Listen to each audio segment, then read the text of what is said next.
Alors, le président de l'UFDG est convoqué par la CRIF le 13 juin. Déjà, il y a les anciens dignitaires du régime Condé, certains offices déjà en prison.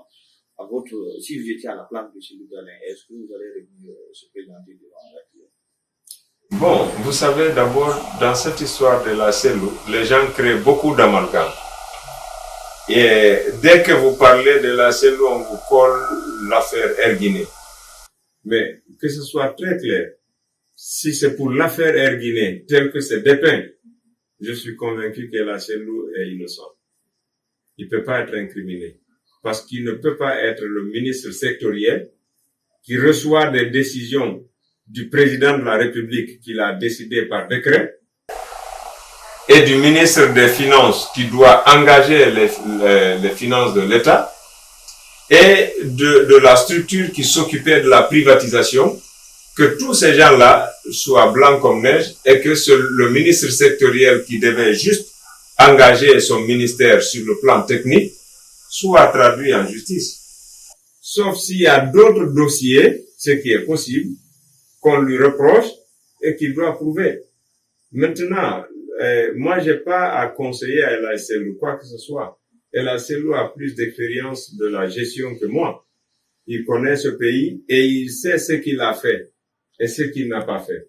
Donc, c'est à lui d'avoir le libre cours de réfléchir. Est-ce que j'avais fait quelque chose qui peut me rattraper? Dans ce cas, il tire la conclusion. Est-ce que j'ai rien fait qui me rattrape? Alors, dans ce cas, il peut demander à son conseil juridique qui le défend bien et de lui dire, en pareil cas, qu'est-ce qu'il doit faire.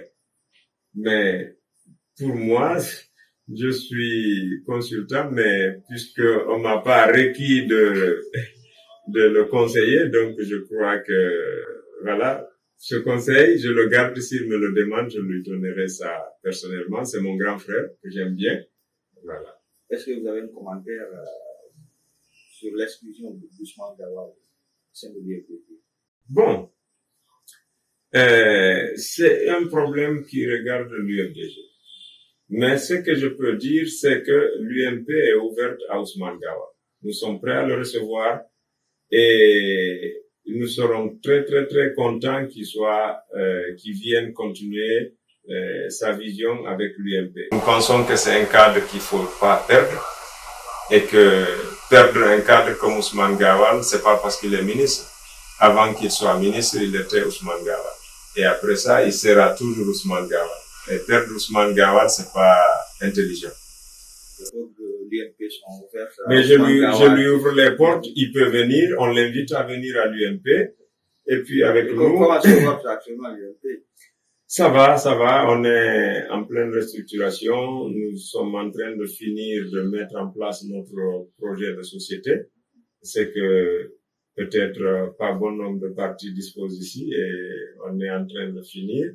On avait une vision, c'est elle qui tenait lieu de programme de projet de gouvernance.